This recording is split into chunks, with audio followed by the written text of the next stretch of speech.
Well, it is Sunday afternoon. We're supposed to get a little precipitation tomorrow. And what I'm doing right now is just doing a really quick little test run and making sure everything is going to function. Because once the weather clears and we really want to go, we want to know for sure that we can go. And as you can see, there's a lot of stuff happening in this cab. I mean, a lot of stuff happening. And there's a few new things that we've never operated before, so I wanted to make sure that I understood what I was doing, make sure every little piece of the puzzle was going to work, like I say, so that once it's go time, we can go.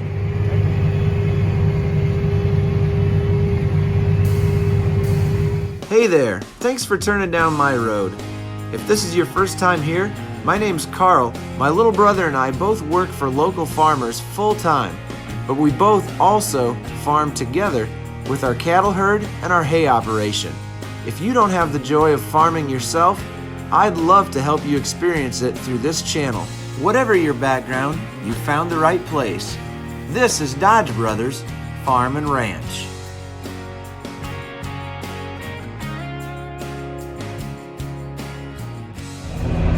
Guys, it's been too cold to plant, so I've been out picking up rocks, but I have got something kind of exciting that just showed up at the farm. I gotta hightail it back there so we can try this thing out and show you what's going on.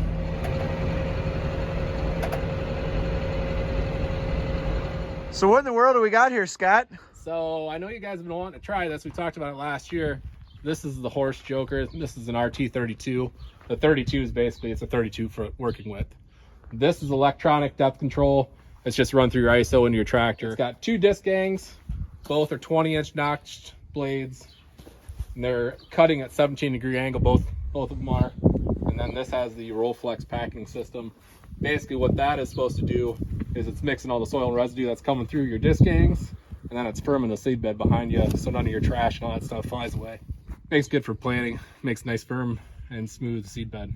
Why don't you talk about this big power plant you got hooked onto the front of it? Yeah, so we pretty much assumed this is the only one we had, this 32 footer, and we just know the 8R isn't going to handle it. So we hooked it onto this 1050. This is a Fendt 1050.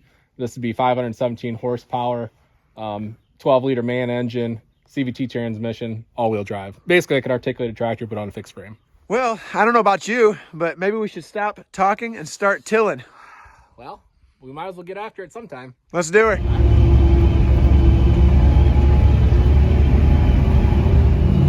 Can you see her back there? I can see part of it there. Oh my gosh.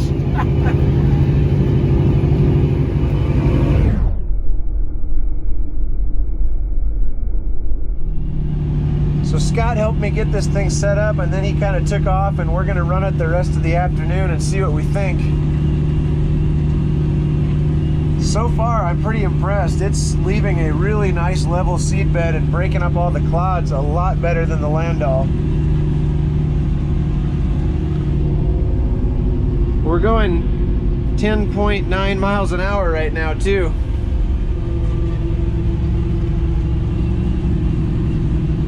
This thing is a beast.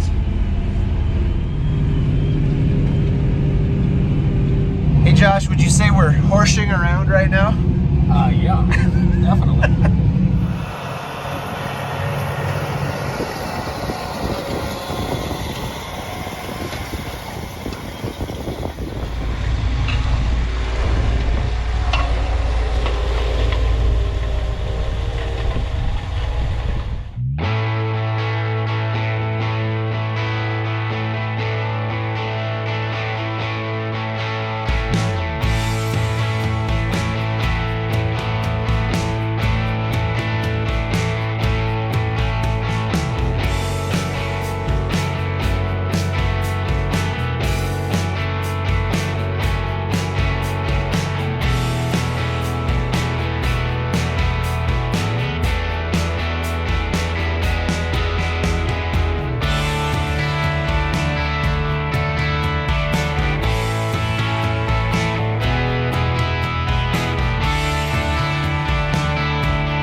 So how does this work since there's no traffic signals in the field?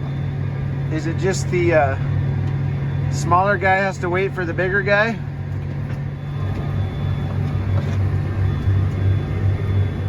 Let's get out here and take a look at how we did. This is where we ran the Joker. I'm gonna kick some of this dirt out of the way. You can see that we're running about 2.5 inches deep is all. It's doing a really nice job of breaking up the clods and leaving a nice mellow tillage pass here. Let's walk over to where we ran the Landau. You can see there's quite a bit more of those big clods that are left unbroken on the top here. And here's a spot, kind of a low spot, where it really didn't do any tillage at all. You can kind of see that it just really didn't do anything right here. And we take a few steps over, just a few feet away, and kick your shoe in here, and it actually worked at about 3 or 4 inches deep right there. It's kind of uneven. We go back over here where we ran the Joker, slide some of that mellow dirt out of the way there, and you can just see, man, that is incredibly smooth underneath.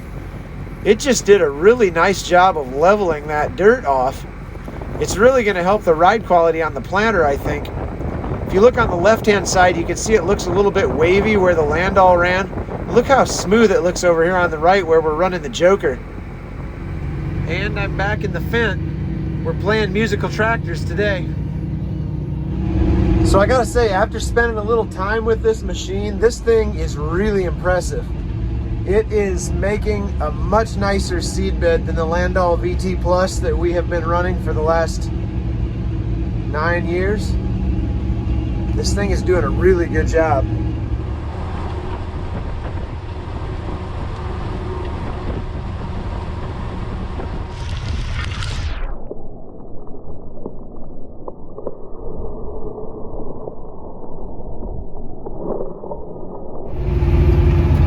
So it's the end of the day.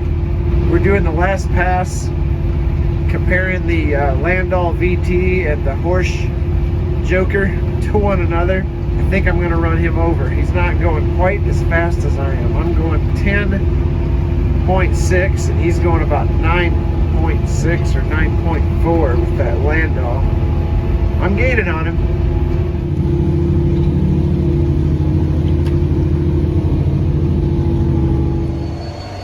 So we're back at the farm, fueling the big Fendt tractor up. I just wanted to show you a couple of things on this Horsch Joker that I really like. So one thing I did not think I was going to like was the fact that the wheels are always in the up position once you're in the field and folded out. You're always rolling around on this spring packer on the back. I didn't think I'd like that, but it turns out I really do, because one of the things I think is giving us problems with our Landau VT is the fact that the wheels are between the front gang of discs and the back gang, and so they're actually packing the dirt down after it's been worked by the front gang, and the back gang can't level it out. Having no wheels touching the ground at all, I think makes this thing work a lot better. Also, I really like that these notched disc blades are hung 2 at a time on these hangers that have got these rubber shock absorbers in there. I really like that if you ever had a bearing go out, first of all, these bearings are sealed, they're not greasable, but if you ever had a bearing go out, all you'd have to do is take these 2 bolts out, and this little stub shaft would come right off, and you'd bolt another one on that already had the bearing on it, and then there's just, 5 bolts to take that disc blade off. I really like that setup. So you've got all of these little shims that you can flip up and out of the way. There's a pin that goes through them to hold them in place, but this is set up with ISO control, so this plugs into the tractor, and then you can set all of your depth and your forward and backward tilt from the cab. I really like that as well. I mean, look at this. This is me standing next to one of the back tires. This is a monster of a tractor. 517 horsepower on a non-articulated tractor.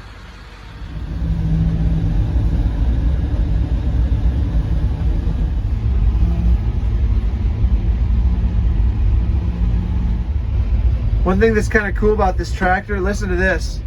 It has air brakes, when you stand up out of the seat, you can hear the air brakes set themselves automatically. You hear that? And then when you go to move it, you sit back down in the seat and select your direction. Let's say you want to go forward. So select forward. And as soon as you start pushing the foot feed, listen to this, air brake comes off automatically. Yep, hear that? And then you come to a stop, stand up out of the seat.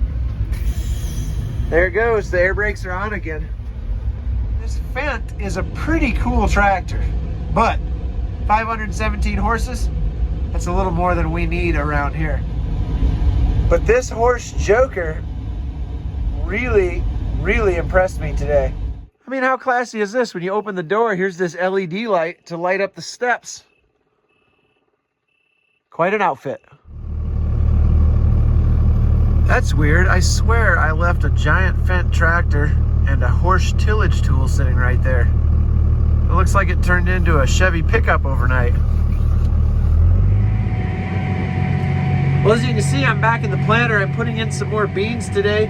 The weather is slowly improving, so we're kind of slowly ramping up into planting. We're going to probably be full speed ahead in the next 3 or 4 days because the weather looks like it's really going to take off. The temperatures are going to improve. That's a good thing. Hey, what did you think of that Horsch Joker? I'd be interested to know if anybody out there watching this video has experience running one of them. So if you have any experience, I would love to hear your thoughts. Go ahead and drop me a comment down here in the comment section if you own a Horsch Joker or anything made by Horsch. I'd be interested to know what you think of it. So big thanks to Scott and Altorfer Ag for bringing that thing out for us to try. That was a lot of fun. Thanks, Scott. Also, if you'd like to be a part of my little science experiment this summer, make sure you hurry up and get your flagging kit coming for precision planting, because once your corn is up and out of the ground, it's too late to flag your emergence. So go to precisionplanting.com/Carl. The kit is totally free. You don't have to buy anything, and I think it'd be fun if you wanted to participate and see how your emergence compares to ours. Hey, thanks for tuning in today. I hope you're as excited as I am about planting season getting underway. Make sure you start asking your planting related questions in the comment section so that I can start tailoring my content to what you guys want to know. I love answering your questions, and it seems like there's always a lot of questions about what all's going on here with the planter and what we're using all this technology for. Hey, thanks a lot for riding along today.